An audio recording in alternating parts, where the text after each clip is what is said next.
మీ business ఏదైనా మీ ఊర్లో promotion చేయాలంటే అది సుమన్ టీవీతోనే సాధ్యం. ఇప్పుడే సంప్రదించండి. నమస్తే, వెల్కమ్ టు సుమన్ టీవీ. చిత్రకళా చరిత్రలో ఆయన కీర్తి అజరామరం, భావితరాలకు ఆదర్శం. ఇప్పుడు రుస్తుం గ్యాలరీ అంటేనే కళల కేలరీ.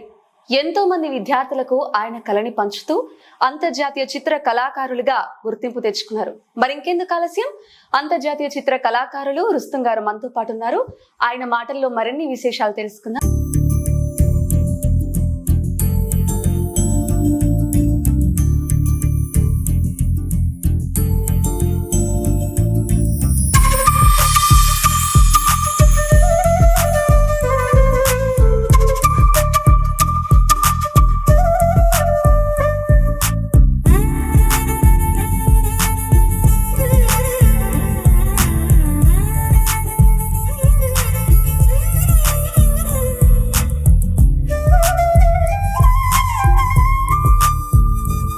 నమస్తే సార్. నమస్కారం. ఎలా ఉన్నారు సార్? బాగున్నా. చిత్రకళలో నిమగ్నమే ఉన్నా. చిత్రకళ డైలీ ప్రాక్టీస్ లో ఉంటా. మీరు ఇంత అద్భుతమైన కళని ఎంతో మందికి పంచారు. మరి ఈ కళని ఎప్పుడు మీరు నేర్చుకున్నారు? అసలు ఈ కళ మీద అభిరుచి ఏ వయసులో ఏర్పడింది? నేను అల్వాల్లో జన్మించిన. నా పేరు మహమ్మద్ రుస్తుం. మా తండ్రి మహమ్మద్ ఇబ్రాహీం. మా తండ్రి చిత్రాలు గీస్తుండే. అదే చిత్రాలను నేను కూడా ప్రాక్టీస్ చేస్తూ సొసైటీలో ఎక్కడ ఏ దృశ్యం కనిపించినా నేను సొసైటీని తీసుకొని చిత్రాలు వేస్తూ వచ్చిన. నేను అల్వాల్లో జన్మించి మిర్దొడ్డి హై స్కూల్లో విద్యాభ్యాసం చేసి అక్కడనే డ్రాయింగ్ మాస్టర్గా ఫస్ట్ అపాయింట్మెంట్ అక్కడనే తీసుకోవడం జరిగింది. నా స్కూల్లోనే నా విద్యార్థులకు నేను బోధించడం జరిగింది. మీరు ఏ స్కూల్లో అయితే విద్యాభ్యాసం పూర్తి చేసుకున్నారో అదే స్కూల్లో మళ్ళీ డ్రాయింగ్ మాస్టర్గా పనిచేశారు. నిజంగా అది ఒక గొప్ప విషయం సార్. మీకు ఎలా అనిపిస్తుంది అలా పనిచేయడం? అలా చేయడం వల్ల నాకు ఫస్ట్ అపాయింట్మెంట్ రాగానే మిర్దొడ్డికి వచ్చింది. అప్పుడు సంతోషం అనిపించింది, కానీ ఒక ఇంకింత భయం కూడా ఉండే. నా టీచర్ ముంగట నేను కూర్చోవాలంటే భయం వేసింది. అలా నా టీచరు కోవర్కర్ అయిపోయినాం. ఇప్పుడు మేము మాతో నువ్వు ఉండాలి, మీరు మాతో చేయడం మాకు అదృష్టంగా భావిస్తాం మేము అని వాళ్ళు ధైర్యం చెప్పుట్లా నేను నా చదువుకున్న స్కూల్లోనే విద్యార్థులకు బోధించడం అనేది నేను ఒక సుకృతంగా భావించిన. అప్పటి నుంచి ఏ సార్ లేకున్నా నన్ను తీసుకెళ్తారు, చిత్రాలు గీయిస్తారు, వాళ్ళు నేర్చుకుందరు. చాలా చిన్న వయసులోనే స్టార్ట్ చేశారు డ్రాయింగ్ మాస్టర్ గా. ఇప్పుడు దాదాపు ఎన్ని సంవత్సరాలు అవుతుంది? దాదాపు నేను 85లో ఫస్ట్ అపాయింట్మెంట్ నాది. తర్వాత 2018లో నేను రిటైర్మెంట్ అయినా. 33 ఏళ్ళ సుదీర్ఘ సర్వీస్ చేసిన. కానీ మొన్ననే వ్యక్తిమి డ్యూటీ మీద ఇప్పుడే రిటైర్మెంట్ అయినా అనిపించింది. అంటే పిల్లలతో అంత అన్యోన్యంగా అంత సంతోషంగా నా డ్యూటీ పూర్తి చేసిన అని నేను భావిస్తాను. చాలా మంది ప్రశంసలు అందుకున్నారు, మీరు గొప్ప గొప్ప వాళ్ళ ప్రశంసలు కూడా అందుకున్నారు. ఆ సమయంలో ఏ విధంగా అనిపిస్తుంది? నేను ప్రశంసలు వస్తాయని నేను ఎప్పుడు ఊహించలేదు. నా పనిలో నేను నిమగ్నమైనా. నేను పని చేస్తూ పోతుంటే ఇక్కడ పంపించండి, అక్కడ పంపించండి, కాంపిటీషన్కి పంపించండి అని చెప్పడం ద్వారా నేను పంపించిన అవార్డ్స్ వచ్చినాయి. చాలా సంతోషం అనిపించింది. వైఎస్ రాజశేఖర రెడ్డి ముఖ్యమంత్రిగా ఉన్నప్పుడు ఉమ్మడి ఆంధ్రప్రదేశ్లో నాకు state best drawing master award ఇవ్వడం నేను మర్చిపోలేను. అలాగే ఢిల్లీలో కూడా అవంతిక వాళ్ళు వేరే సంస్థలు కూడా నేషనల్ అవార్డ్స్ ఇచ్చిండ్రు. వాటిని కూడా నేను మర్చిపోను. కోనసీమ చిత్రకళా పరిషత్ వాళ్ళు ఇచ్చారు. వాటి అందరినీ నాకు మెమరీస్గా ఉంటాయి. ప్రతి కలెక్టర్ నన్ను సన్మానించిండ్రు. ప్రతి కేసీఆర్ కానివ్వండి, హరీష్ రావు గారు కానివ్వండి, అందరూ సన్మానించిండ్రు. నాకు చాలా గర్వంగా అనిపిస్తుంది. దాదాపు ఎన్ని అవార్డ్స్ వచ్చుంటాయి సార్? చాలా అవార్డ్స్ వచ్చినాయి, కానీ నేను కంప్లీట్గా చేయలేదు. కానీ 100 అవార్డ్సే వచ్చినాయి. అందులో మీరు మర్చిపోలేని ఒక గొప్ప అవార్డు అంటే ఏది చెప్తారు? నేను నేషనల్ అవార్డు మరియు వైఎస్ రాజశేఖర రెడ్డి ఇచ్చిన అవార్డు, కేసీఆర్ ఇచ్చిన అవార్డు, అవి గొప్పని భావిస్తాను. పిల్లల నుంచి కూడా చాలా మంచి స్పందన ఉంటుంది. ఒక రోజు మీరు వెళ్ళకపోయినా కూడా సార్ని మిస్ అవుతున్నాం అనే ఫీల్ కూడా పిల్లల నుండి వస్తుంటుంది. ఆ సందర్భం ఎలా అనిపిస్తుంది? నాకు నా అదృష్టమేమో కానీ పిల్లలు ఉంటే నేను నేనే మర్చిపోతా, ఆ టైం కూడా సరిపోదు, పిల్లలకు కూడా సరిపోదు. గంటలు అయితేనే ఉంటాయి, పిల్లలు అట్లే ఉంటారు, అట్లే తీస్తూనే ఉంటారు. అది చాలా నేను మర్చిపోలేని సమయం అది. అట్లా పిల్లలు నాతో చాలా అన్యోన్యంగా ఉందరు, అది సంతోషం అనిపిస్తుంది. ఏ ఏ స్కూళ్ళలో పనిచేశారు సార్? నేను ఫస్ట్ అపార్ట్మెంట్ జిల్లా పరిషత్ ఉన్నత పాఠశాల మిరుదొడ్డి, తర్వాత తడకపల్లిలో చెప్పిన హై స్కూల్లో, అక్కడ నుంచి దుద్దెడలో చెప్పిన, అక్కడ నుంచి మల్టీపర్పస్ మెదక్ రోడ్లో గవర్నమెంట్ హై స్కూల్లో, తర్వాత లాస్ట్ గవర్నమెంట్ న్యూ హై స్కూల్లో రిటైర్మెంట్ అయినా. ఇంతవరకైతే మీ ద్వారా ఎంతో మంది పిల్లలు కళని నేర్చుకున్నారు, ఇంకా కూడా కొనసాగిస్తున్నారు. మీ తర్వాత మళ్ళీ ఈ కళ కొనసాగించాలి అంటే ఎలా అంటే కళలు ఎప్పుడే కానీ సమాజాన్ని ప్రక్షాళన చేసి చైతన్యవంతంగా చేస్తాయి. చిత్రకళ కర్తవ్యం కావాలి నిరంతరం, ఆనందాల ఆవిష్కరణం, అది చిత్రకళ పూర్తి చేస్తుంది. నా విద్యార్థులు, నా కుమారుడు మాస్టర్ ఆఫ్ ఫైన్ ఆర్ట్స్ చేసిండు, అతడు కూడా పిల్లలకు నేర్పుతుండు. నా బిడ్డ రుబీనా రుస్తుం కూడా చేస్తుంది. అలాగే మా భార్య ప్రతి సమ్మర్లో క్యాంపు నిర్వహిస్తుంది, జులేఖా రుస్తుం. ఆమె సేవలో కూడా, ఆమె పెట్టిన క్లాసులలో కూడా నేను ఫ్రీగా చెప్పి ఎంతో మందికి చైతన్యం కలిగిస్తాను. సమ్మర్లో ఫ్రీగా పిల్లలకి నేర్పించడం అనేది చాలా గొప్ప విషయం సార్. అందుకు ఫ్యామిలీ సపోర్ట్ ఎలా ఉంటుంది మీకు? నా ఫ్యామిలీ సపోర్ట్ నాకు పూర్తిగా ఉండడంలోనే ఇన్ని చిత్రాలు నేను గీయగలిగిన. ఆమె అంతకుముందు ఈనాడు వాళ్ళు కానివ్వండి, ఉదయం వాళ్ళు కానివ్వండి, ఆంధ్రజ్యోతి వాళ్ళు కానివ్వండి, వాళ్ళు సమ్మర్లో క్యాంపులు నిర్వహిస్తారు. రాను రాను కొన్ని అవి చేయకపోవడం వల్ల మా భార్యనే జులేఖా రుస్తుం గారు మనమే ఒకటి పెడదాం, రుస్తుం ఆర్ట్ ఫౌండేషన్ అని స్థాపించి ప్రతి సంవత్సరం దాని ద్వారానే పిల్లలకు నేర్పించడం జరుగుతుంది. మీ కళం ద్వారా ఒక నెలవంకలో వంకల్ని మీరు చూపిస్తారు, మనుషుల్లో వంకల్ని చూపించరు. అంత అద్భుతమైన కళల్ని ప్రదర్శిస్తున్నారు. మరి ఆ కళ ద్వారా ఏదైనా సమాజానికి ఒక సందేశం ఇవ్వాలి అనుకుంటే గనక ఎలాంటి సందేశం ఇస్తారు? నేను ఒకటే, నా సమాజానికి నేను కళ ఎక్కడ వృద్ధి చెందుతుందో అక్కడ సంస్కృతి వికసిస్తుంది, మానవత్వం పరిమళిస్తుంది. దాన్ని తూచా తప్పకుండా మన కళలలో మనం చైతన్యవంతంగా జనాలను చూపించాలి. కళ ఉంటేనే ఏ గొడవలు ఉండయి. కళలు లేకుంటే ఒకరికొకరు హింసలు పెరుగుతుంటాయి, ఒకరి మనసులు కొట్టుకొని చచ్చిపోతారు. అందుగురించి కళలు ఎంత వృద్ధి చెందితే అంత బాగుంటుంది అనే ఉద్దేశంతో చిత్రకళను అట్టడుగు వర్గాల దాకా తీసుకెళ్ళి సమాజంలోని చెడును చూయించి ఖండిస్తూ మంచిని ప్రోత్సహించాలనే ఉద్దేశంతోనే చిత్రకళను మేము మొదలుపెట్టినాము. పిల్లలకు అదే నేర్పుతాం. ఇంత అద్భుతమైన కళలో ప్రతి సంవత్సరానికి కూడా ఏదైనా పండుగకి సంబంధించినటువంటి విశేషం కానీ ప్రత్యేకంగా మీరు ఒక ఆర్ట్ని గీస్తుంటారు, ప్రదర్శిస్తూ ఉంటారు. ఇంతవరకు ఏ ఆర్ట్కి సంబంధించి, ఏ పండుగకి సంబంధించి గొప్పగా గీశారు? నేను ప్రతి పండుగకు నా చిత్రం ద్వారా ఒక మెసేజ్ను పంపిస్తా.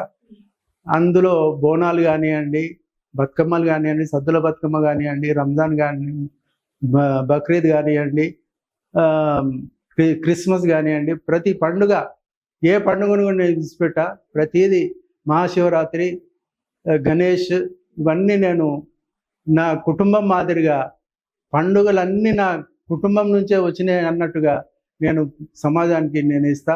ఒక కళాకారునికి ఈ మతాలు కానివ్వండి, వేషభాషలు కానివ్వండి ఉండయి. సమాజమే తన కుటుంబంగా చిత్రకారుడు ముందుకెళ్తాడు. కళాకారులు ఎవరైనా అట్లా ముందుకెళ్తారు, నిజమైన కళాకారులు. అదే నేను స్ఫూర్తిని తీసుకెళ్తున్నా.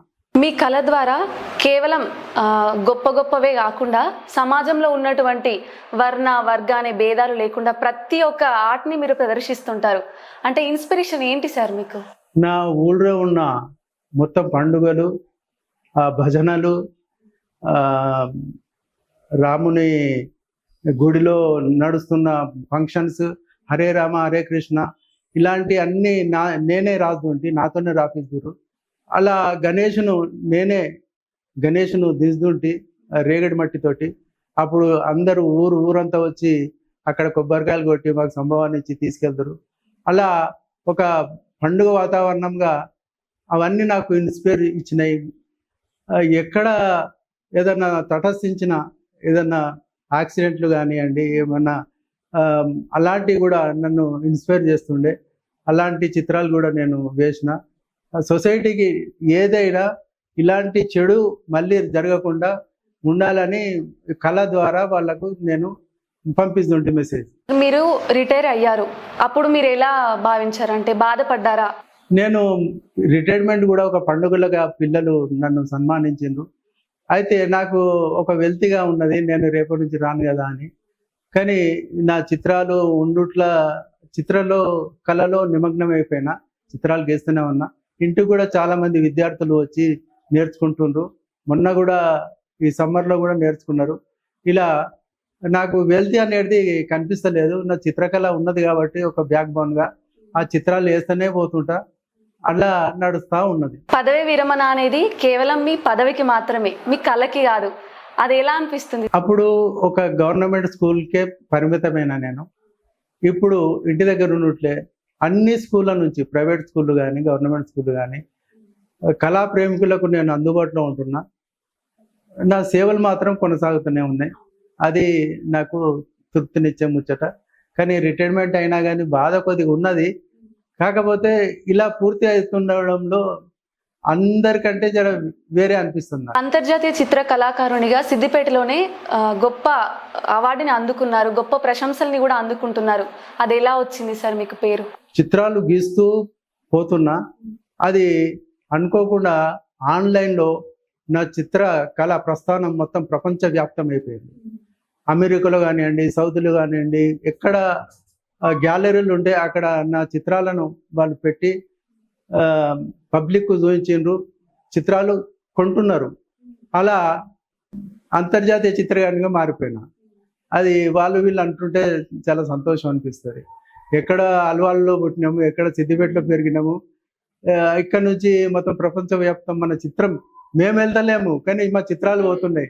అది చాలా గర్వంగా ఉంటుంది, చాలా సంతోషం అనిపిస్తుంది. అది తెలంగాణకు గర్వకారణం అనిపిస్తుంది. అంటే మీరు ఎటువంటి ప్రయత్నం చేయలేదు ఒక అంతర్జాతీయ చిత్ర కళాకారునిగా పేరు తెచ్చుకోవాలని? మీ కళని చూసిన వాళ్ళే అంతర్జాతీయంగా పరిచయం చేశారు. అది నిజంగా గొప్ప విషయం సార్. ఇంతవరకు మన ఈ చిత్రపటాలు ఎక్కడెక్కడ ప్రదర్శించారు? మేము ఆన్లైన్లో ఇప్పుడు మొత్తం రుస్తుం ఆర్ట్ పెయింటింగ్స్ అంటే మనకు ఆన్లైన్లో ప్రతి గ్యాలరీలో కనిపిస్తుంది. ఇట్లా మొత్తం ప్రపంచ వ్యాప్తంలో మనం చూడొచ్చు. Rustam art painting, Rustam paintings అని గూగుల్లో కొడితే వచ్చేస్తాయి. ఓవరాల్ గా ఇప్పుడైతే ఈ కళని స్టూడెంట్స్ కి చాలా మందికి నేర్పించారు. ఇంకా ఎవరు మీ కుటుంబ సభ్యులు కానీ, స్టూడెంట్స్ కానీ, ఇతరత్ర మన స్కూల్ స్టూడెంట్స్ కాకుండా పక్కనున్న స్కూల్ స్టూడెంట్స్ కూడా వస్తున్నారు సమ్మర్ లో. అలా ఎంత మందికి నేర్పిస్తున్నారు సార్? ఇట్లా 1000 మందిలో స్టూడెంట్స్ ఉన్నారు నేర్చుకోవడానికి వచ్చారు. ఇలా మంచిగా పేరు వచ్చిన చిత్రకారులు నయం రుస్తుం, కంది నరసింహులు, యాదగిరి ఇలా ఉన్నారు. చాలా మంది నేర్చుకున్నారు. మొత్తం అంతర్జాతీయంగా కూడా వాళ్ళు ఎదిగిండ్రు. అది నాకు చాలా సంతోషం ఇస్తుంది. నా విద్యార్థులు కూడా బయటి దేశాలకు పోతున్న వాళ్ళ చిత్రాలను చూసి వేలలో వాళ్ళ చిత్రాలను అమ్ముడు చేసుకుంటున్నారు. మా బిడ్డ రుబిన రుస్తుం కూడా మంచి చిత్రకారిణి. మీ దగ్గర నేర్చుకున్న వాళ్ళే మళ్ళీ మీ అంత స్థాయికి ఎదుగుతున్నారు. నిజంగా చాలా గొప్ప విషయం సార్. ఎలా అనిపిస్తుంది ఆ హ్యాపీనెస్? చాలా సంతోషం అనిపిస్తుంది. నా చిత్రాల కంటే కూడా వాళ్ళ చిత్రాలు ప్రశంసలు వాళ్ళు అందుకుంటుంటే అందులో నాకు కూడా చాలా సంతోషం అనిపిస్తుంది. అది ఉండాలి, ప్రతి కళాకారునికి ఉండాలి. అట్లా ఒక కళ ఒక దగ్గరనే ఇమ్మడకుండా అది స్ప్రెడ్ అవుతుంటే ప్రపంచం మొత్తం ఒక ఆనందభరితంగా మారిపోతుందని నా భావన. ఇంత అద్భుతంగా గీస్తున్నారు సార్ చిత్రాలు. ఈ చిత్రాల ద్వారా విద్యార్థులకు కానీ, పెద్దవాళ్ళకు కానీ, ఎవరికైనా సమాజానికి ఒక మెసేజ్ ఇవ్వాలి అంటే ఓవరాల్ గా ఏం మెసేజ్ ఇస్తారు? ఆనందమయ జీవితానికి కలర్ఫుల్ ఆలోచనలే బలమైన పునాదులు వేస్తాయి. ఆ పునాదులు కళ నుంచే సొసైటీకి అందుతాయని నా భావన. సాధన సంపూర్ణంగా నిరంతరం కొనసాగితే కళాకారుడు సుస్థిరం. దాని ద్వారా ప్రపంచం మొత్తం శాంతియుతంగా ఉంటుంది. దానికి అందరూ సహకరించి కళను ప్రోత్సహించి ముందు తీసుకెళ్లడమే ఈ ప్రపంచం చేసుకోవాల్సిన సుకృతం. అది చేసుకోవాలి. ఒక కళాకారుడు కూడా దానికి కట్టుబడి ఉంటాడు. అది సొసైటీలో మొత్తం ఇమిడిపోవాలి. సుమన్ టీవీ ద్వారా ఎంతో కొంతమందికి తెలుస్తుంది సార్ మీ కళ, దాని వెనుకున్నటువంటి కర్తవ్యం, సంకల్పం అంతా కూడా తెలుస్తుంది. సుమన్ టీవీ ద్వారా ప్రేక్షకులకు ఏదైనా చెప్పాలి అనుకుంటే ఏం చెప్తారు? సుమన్ టీవీ ప్రోగ్రామ్స్ నేను చాలా చూస్తుంటాను, నాకు చాలా సంతోషం అనిపిస్తుంది. ప్రతి విషయాన్ని వాళ్ళు ప్రపంచానికి చూపిస్తారు, ఎన్నో తెలియని విషయాలు వాళ్ళు చూపిస్తారు. అలాంటి కళను, కళాకారులను ఇలా సుమన్ టీవీ ప్రజలకు పరిచయం చేయడం చాలా సుకృతంగా అనిపిస్తుంది. వాళ్ళ సేవలు చాలా గర్వకారణంగా అనిపిస్తాయి. వాళ్ళు నిరంతరం ఇట్లే కొనసాగిస్తూ ఎంతోమంది కళాకారులకు ప్రోత్సహించాలని, దాని ద్వారా సుమన్ టీవీ ఎల్లకాలం కళాకారులతో ఉండాలని మా కుటుంబంగా భావిస్తూ ముందుకు తీసుకెళ్లాలని కోరుకుంటాం. ఎక్కడ కళలు వర్ధిల్లుతాయో అక్కడ సంస్కృతి వికసిస్తుంది, మానవత్వం పరిమళిస్తుంది. సో చూసారు కదండి, అంతర్జాతీయ చిత్ర కళాకారులు రుస్తుం గారు ఎన్నో విషయాలు మనతో చెప్పారు.